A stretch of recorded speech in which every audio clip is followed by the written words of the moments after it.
بسم الله الرحمن الرحيم الحمد لله والصلاة والسلام على رسول الله. برزان خوشويستان نانشانی بابەتەکەمان العدوى نەخۆشین ئایا نەخۆشین ئەگوازرێتەوە یاخود نا. بەڕاستی مۆزوعێکی وەکوڵی کۆنترۆڤەرسیە لە طبی ئێمەیە، مۆزوعێکە جێی خلافە لە بینی عولەمایانە. ئایا واتای چی؟ العدوى نەخۆشی بریتیە لەو هۆکاری کە میکرۆبێک یاخود پەرەسایتێک یاخود شتێکی نەبینراو زیندەوەرێکی زیان بەخش ئەجۆزێتەوە لە کەسێکەوە بۆ کەسێکی تر یاخود لە حیوانێکەوە بۆ ئینسان و تووشی هەمان نەخۆشیەکە. ئەمە بە کورتی واتای ئەوەیە. هەندێک نەخۆشیمان هەیە معدیە، وەکو مەسەڵەن مەلاریا، وەکو تایفۆید، وەکو ئینفلۆنزا، وەکو هەڵامەت، ئەمانە هەمووی معدیە. هەندێکمان هەیە معدی نییە، نەخۆشی شەکرە معدی نییە، نەخۆشی دڵ معدی نییە، نەخۆشی زەخت معدی نییە. پێغەمبەری خوا صلی الله علیه و سلم لە کۆمەڵە حەدیثە فەرمێت لەبارەی نەخۆشینەوە، ئەگەر دیقەتی جوانی حەدیثەکان بین ئەفەرمێ لا عدوى ولا طيرة. دوایە فەرمێ وفر من المجذوم فرارك من الأسد. يعني چی؟ لێرە پێغەمبەری خوا صلی الله علیه و سلم لە یەک حەدیثە ئەفەرمێت عدوانیە، نەخۆشی ناجۆزرێتەوە. لێرەش بەنەس ئەفەرمێت ڕاکە لە نەخۆشی گولی وەکو ئەوەی کە لە شێر ڕاکەی. باشە. لێرانەش ئەفەرمێ ئەکەلە مع مريض بالجذام في قصعة واحدة. خەلەلێک هەیە لە سەنەدی ئەم حەدیثەیە. پێغەمبەری خوا صلی الله علیه و سلم لەگەڵ کەسێکا کە گولە دەستی خستووەتە ناو خوانێکەوە. یا ئەڵڵا. بەمنە لێ ڕاکە خۆشی نانی لەگەڵ ئاخوا. ئەکری ئەمە تایبەت بێ بە پێغەمبەری خوا صلی الله علیه و سلم؟ ئەکری ئەمە مخالفە بێ؟ ئەکرێ توب گۆڕا بێ؟ ئەکرێ ئەم حەدیثانە ئاگایان لە وردەکاری عیلم و میکرۆب و ڤایرۆس و گواستنەوەی نەخۆشین نەبێ؟ ئەکرێ پێغەمبەری خوا صلی الله علیه و سلم ئاگای لە قسەکانی خۆی نەبێ؟ لێرە وا بفەرمێ لە شوێنێکی ترا شتێکی تر؟ بەڕاستی ئەمانە بۆ خۆیان هەمووی جێی گومانن، پێویستیان بە لێکدانەوەیەک هەیە. لەبەرەوە لە شوێنێکا پێغەمبەری خوا صلی الله علیه و سلم لا يورد ممرض على مصح، با ئینسانی نەخۆش نەچێ بەسەر ئینسانی ساغا. ئەمە چییە؟ ئەلێرەنا پێغەمبەری خوا تەحذیرەدا. لە شوێنێکی ترا پێغەمبەری خوا لەگەڵ گولان نانەخوا، لە شوێنێکی ترا پێغەمبەری خوا صلی الله علیه و سلم فەرمێ لێ ڕاکە. إنا لله وإنا إليه راجعون. ئەگەر ڕووکەشێم ئیشە ئاوا بێ هەرچیەکمان پێ بڵێن حەقیان نێ و دەستیان خۆش بێ. ئەگەر ئەمە حەدیثەکان ئەوە بوخاری و موسلیمە، ئەوەیان بوخاریە، ئەوەیان تورمودیە و صحیحە. بابزین نەخۆشی چۆن دەجێتەوە خۆشەویستەکانم؟ نەخۆشی لە ڕێی کۆمەڵێک هۆکار دەجێتەوە. پێست، لیک، دایک بۆ مناڵ، خوێن، پژمە، کۆکە، نەقڵکردنی خوێن، نەقڵکردنی ئەندام، ئەمانە هەمووی هۆکارێکن بۆ نەقڵکردنی نەخۆشین لە کەسێکەوە بۆ کەسێکی تر. پێغەمبەری خوا صلی الله علیه و سلم حەدیثێکی بوخاری و موسلمە فەرمێت الطاعون بقية رجس أرسل على طائفة من بني إسرائيل فإذا وقع بأرض وأنتم بها فلا تخرجوا منها فرارا منه وإذا وقع بأرض ولستم بها فلا تهبطوا عليها. لا إله إلا الله. دیسان شتێکی تر عدوانیە. پێغەمبەری خوا صلی الله علیه و سلم فەرمێت طاعون ئەگەر لە ئەرزێکا بوون توش بوو ئەرزەکە مەچن بۆی، ئەگەر تایە بوون لی هەڵمەیەن. یعنی چی؟ پێغەمبەری خوا صلی الله علیه و سلم تۆ فەرمی عدوانیە، ئەی بۆ نەچم؟ ئەی ئەگەر عدوایە لە چی هەڵبێم؟ ئەی کە هەڵدێم بۆ نایڵیت؟ سبحان الله. حەدیثەکان ئەگەر یەکێک ئیلمامێکی نەبێ بە طب یاخۆ شارەزاییەکی نەبێ حەد لەوانەیە هەر بۆ خۆی بکەوێتە گومانەوە. سێری خۆشەویستەکانم ئەمە ئەم شتەیە کە پێوترێ حیجری صحی. سێری ئەو شوێنانەکەن کە ئینفلۆنزای باڵندە یاخود بەراز یاخۆ شتی تریان تیا بڵاوە بێتەوە، مۆتارەکانیان داخن، خەڵک هاتچۆی ناکە، هاتچۆ بۆ دەرەوە قبوڵ ناکەن. ئەمە ئەوەیە کە پێوترێ حیجری صحی. دیقەتی ئەم خەریتەیە بن. ساڵی 1347 هەزار و چەند؟ 1347 تاعونێ بڵاو بووە لە نزیکی ئیتالیا. طبعا لە هندستان و سین و شوێنەکانی تر ساڵی 1346 بڵاو بووە. وردە ڕۆی بەڕێگەی سەفینەکانە تا گەیشتە ئەوروپا. گەیشتە ئەوروپا لە ئیتالیا بنکەی داکوتی. ئیسپانیا، فەڕەنسا، بەریتانیا، بەلجیکا، نەرویج هەمی گرتەوە. خەڵک هەر ئەیبینی تاعون هات، پڵک هەڕاکە. خەڵک بە هەر چواردە و لا هەلەکە سەمایە کرد و ڕایە کرد.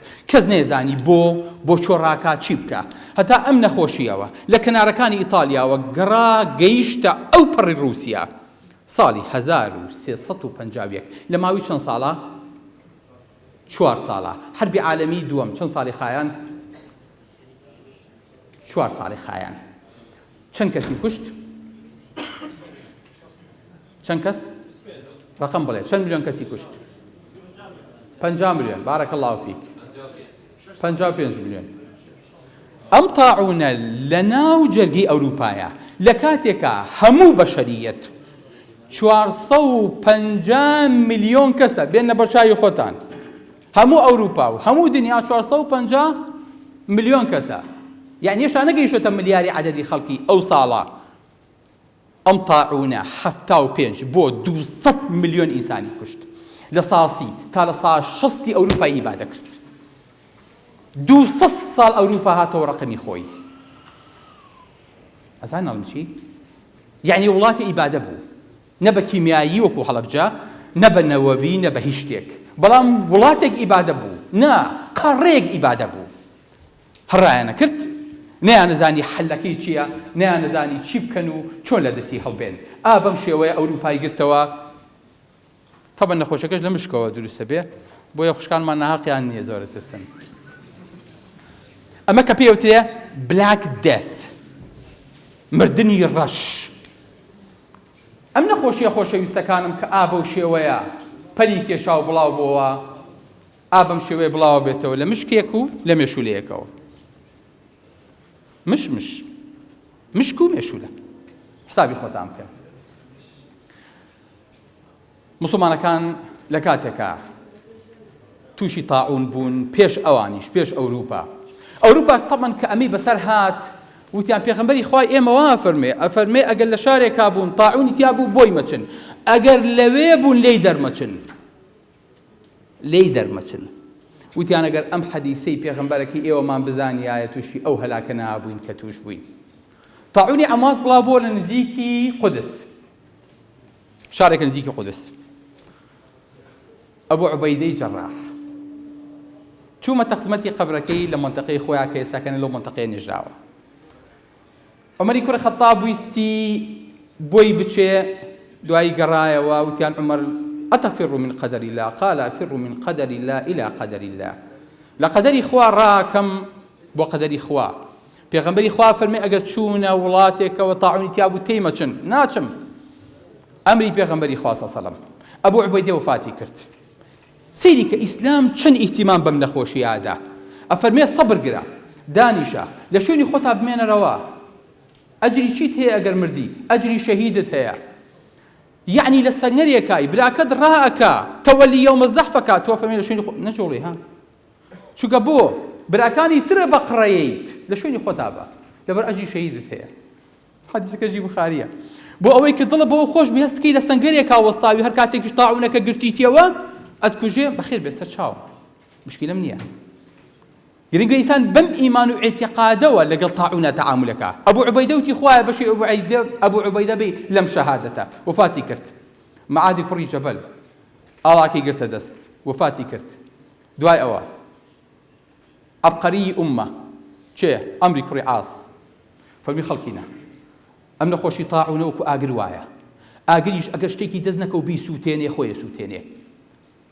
ڕاکن بۆ شاخەکان، بچن ناو ئەشکۆتەکانەوە.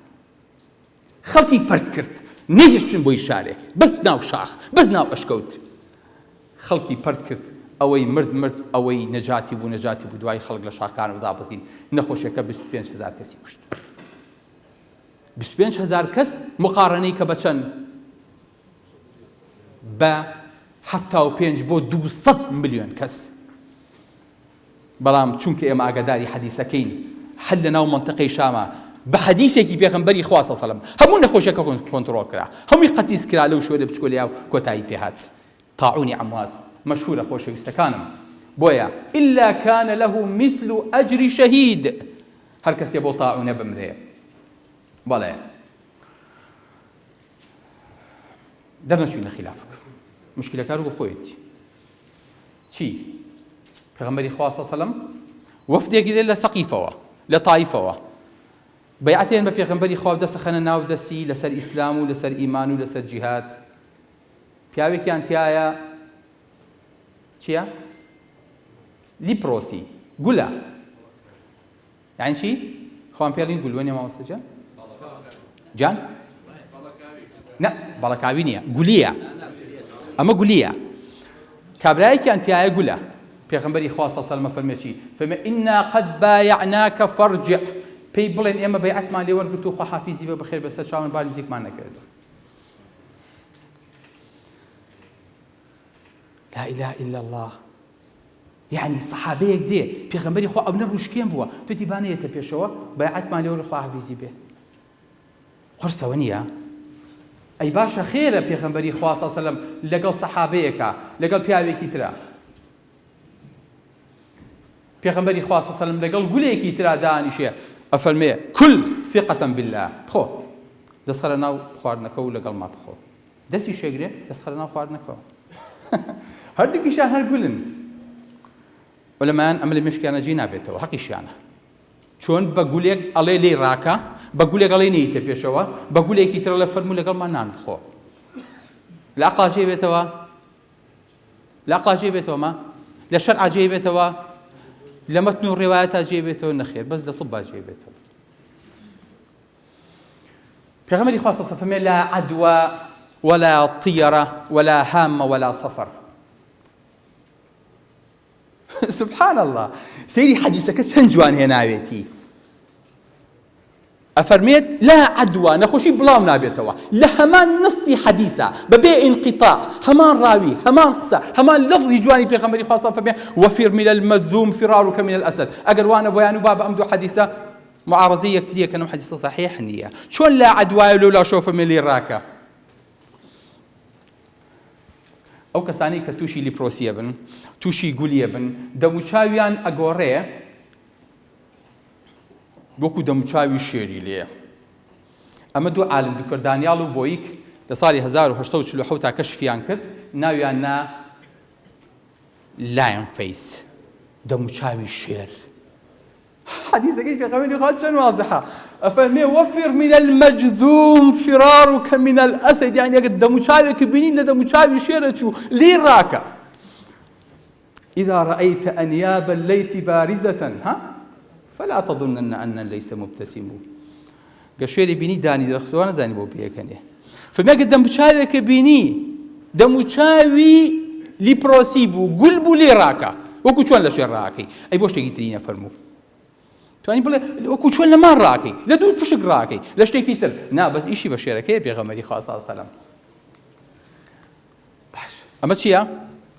ئەمە دەموچاوی شێرە إنا لله وإنا إليه كاكي جن ماما سلام رحمة خواتان لبي أم حديثا بوهين كان عن جابر رضي الله عنه أن النبي صلى الله عليه وسلم أخذ بيد مجذوم فوضعها معه في القصعة هندي كلام والله يتشوكي معدة ميكروبي قولي لنا وبا بلام في خمري أخذ بيد مجذوم دس يقول لك قلت فالمي كل ثقة بالله كل بسم الله يلا بسم الله بخول الله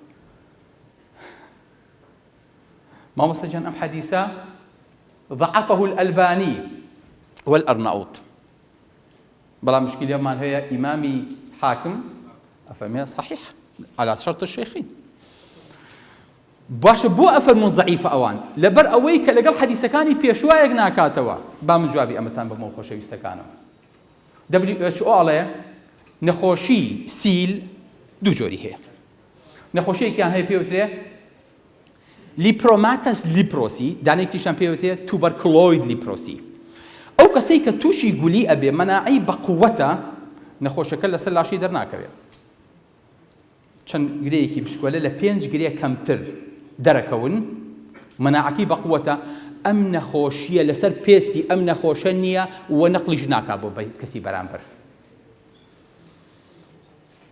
ئەوەی کە پێوتێ لیپرۆماتەس لیپرۆسی، ئەم کەسە مەناعەکەی زەعیف بووە، بێهێز بووە بە هەموو لاشەیە، دەموچاوێکو دەموچاوی شێری لێت بە هەموو لاشەیە بڵاوە بێتەوە نەخۆشەکە نەقلەکا بۆ بەرامبەرەکی.